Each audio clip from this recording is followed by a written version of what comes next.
Baik, Assalamualaikum warahmatullahi wabarakatuh. Tuan dan puan, berjumpa lagi kita dalam siri video. Ini adalah video yang ketujuh. Okey, ini adalah video yang ketujuh daripada 10 siri. Dan video ini disiarkan di YouTube channel dan juga tuan dan puan boleh juga tonton video ini di www.nuraminaumar.com. Dia di-attachkan dengan artikel dan juga di Facebook page Nur Aminah Umar. Baik, kepada tuan dan puan yang pertama kali masuk video ini, nama saya Nur Aminah Umar. Saya merupakan seorang business advisor dan saya menerima jemputan dan berkolaborasi dengan mana-mana pihak lain yang menjalankan program untuk SME dan usahawan. Baik, tuan dan puan, video ini siri yang ketujuh ini daripada 10 siri ini disiarkan sepanjang bulan Syawal 2020, iaitu daripada 1 sampai 10 Syawal. Jadi semasa video ini dirakamkan, dia masih lagi dalam mood Syawal, dalam mood Syawal. Baik, tuan dan puan, saya kutip beberapa pengalaman penting yang saya senaraikan dan inilah 10 pengalaman penting yang saya senaraikan ini. Saya susunkan semula kepada 10 artikel dan juga 10 buah video sokongan. Jadi video ini merupakan satu mekanisme yang di mana saya support kepada artikel itu tadi. Jadi terus boleh baca artikel di www.nuraminaumar.com dan ia merupakan catatan serta perkongsian apa takeaway yang saya dapat sepanjang 13 tahun berada dalam industri itu, di mana 8 tahun saya bekerja dan 5 tahun saya menjalankan perniagaan, dan selepas itu akan ada perkongsian lain untuk perjalanan perniagaan itu nanti. Dalam video kali ini tuan dan puan, saya akan memberi satu fokus tentang bagaimana kita selalu disebut bahawa jangan dedahkan maklumat kepada pesaing. Macam tu. Banyak nasihat-nasihat tu, ataupun dalam kita punya persediaan rancangan perniagaan itu, kita memang buat competitive analysis. Kita memang buat. Maksudnya, kalau kita buat rancangan perniagaan tu, katalah sebagai contoh untuk pusat pendidikan, kita akan buka satu pusat ataupun satu cawangan contoh, katalah kita akan buka satu di Setia Alam.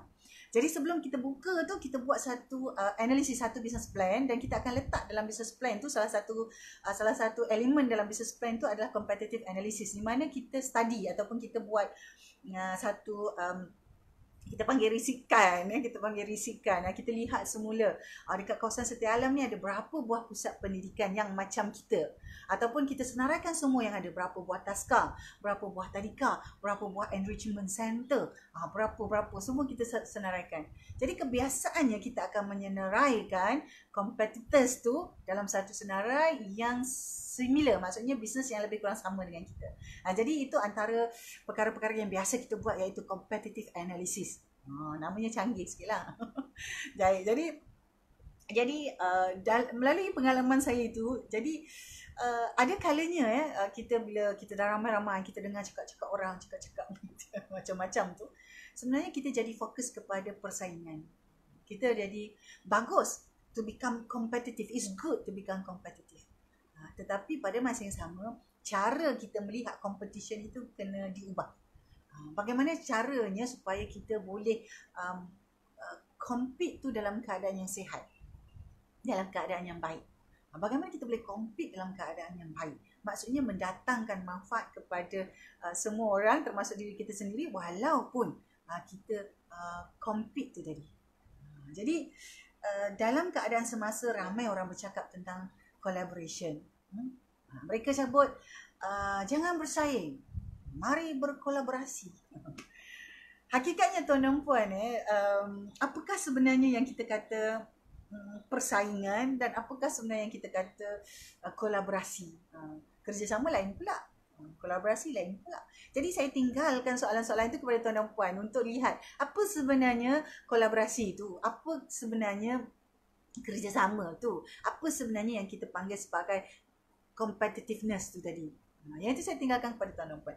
Tetapi apa yang saya nak bawa atau bincangkan dalam video ini adalah kita berikan fokus kepada perkara untuk membina kita punya competitive advantage yang sendiri. Kita punya itu apa? Jadi apabila kita kata kita nak bersaing secara sihat, sebenarnya adalah memberi fokus kepada apa yang kita berikan kepada pelanggan kita. USP, apakah yang menarik, apakah yang bagusnya kita tu.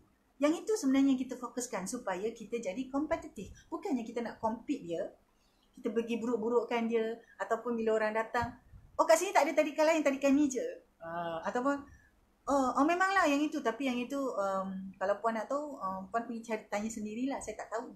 Betul lah tu tak tahu, tetapi cara kita berkomunikasi, cara kita bercakap itu perlu dilihat. Perlu dilihat bahawa kita ini mempunyai satu niche, mempunyai satu USP yang khusus kepada beliau, iaitu pelanggan yang datang kepada kita.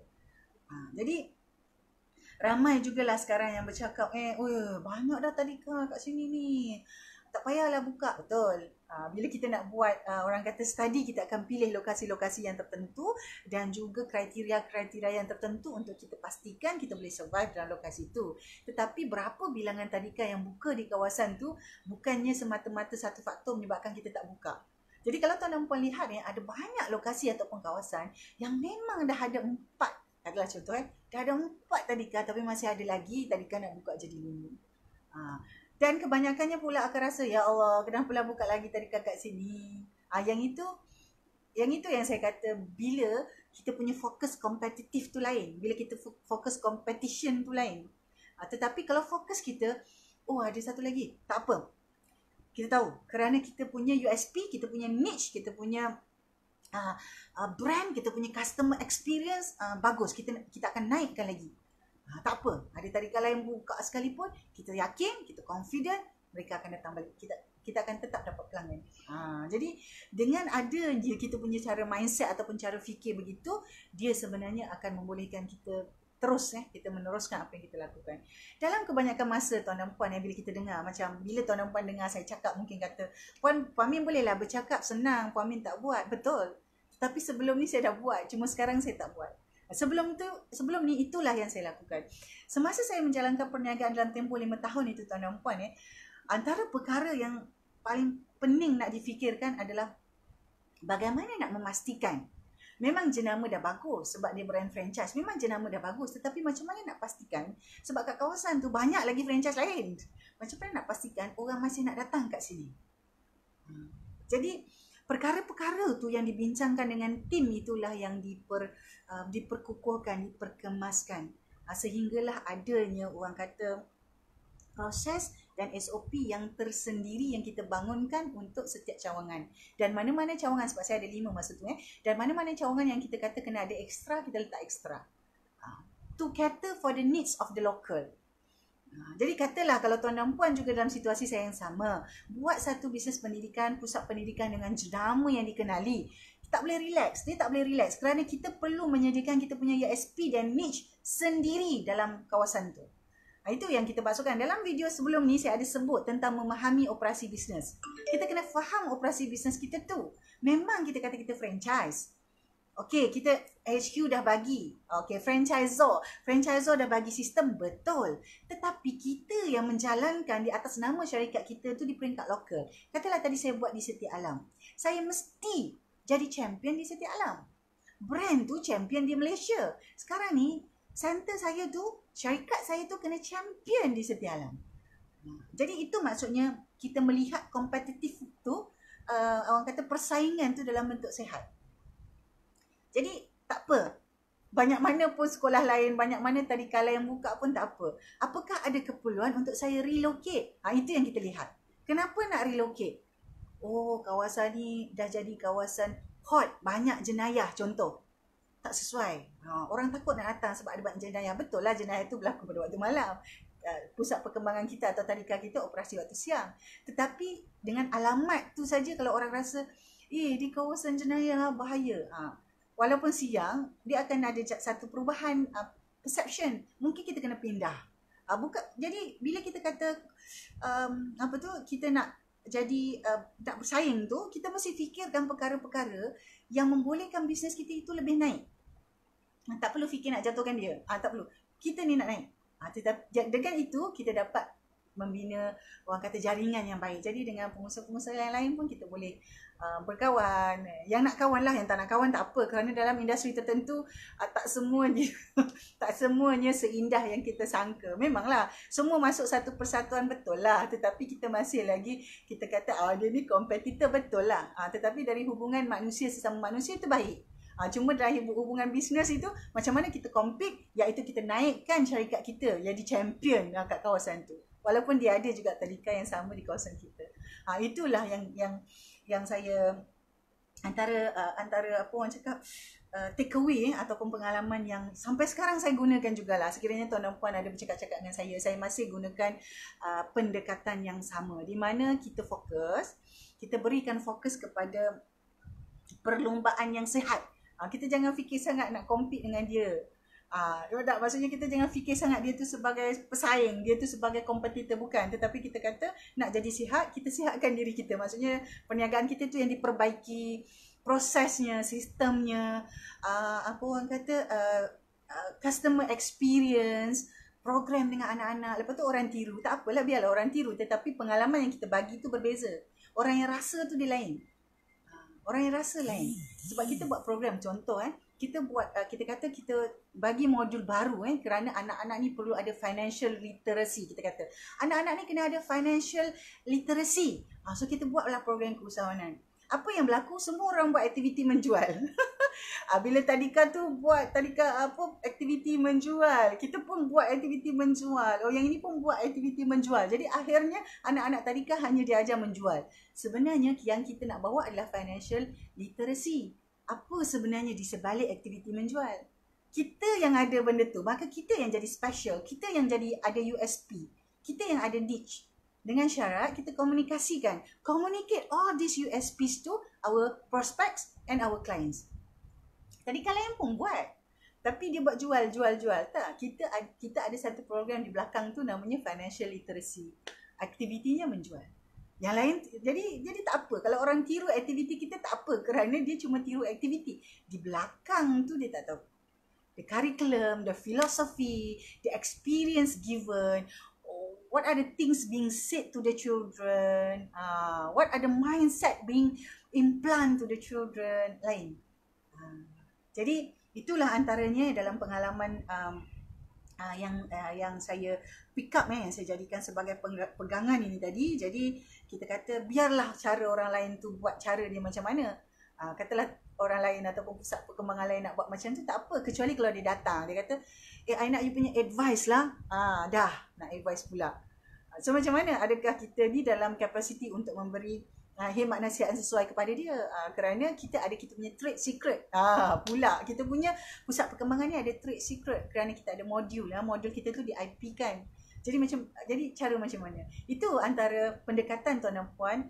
Selepas saya tidak lagi menjalankan perniagaan secara spesifik, saya menceburi dalam bidang ini, iaitu sebagai business advisor dan juga terlibat dalam program-program yang berkenaan dengan usahawan, supaya dengan pengalaman yang ada dan maklumat-maklumat yang ada dalam bentuk semasa ini dapat disampaikan dan dapat dikongsikan kepada rakan-rakan industri.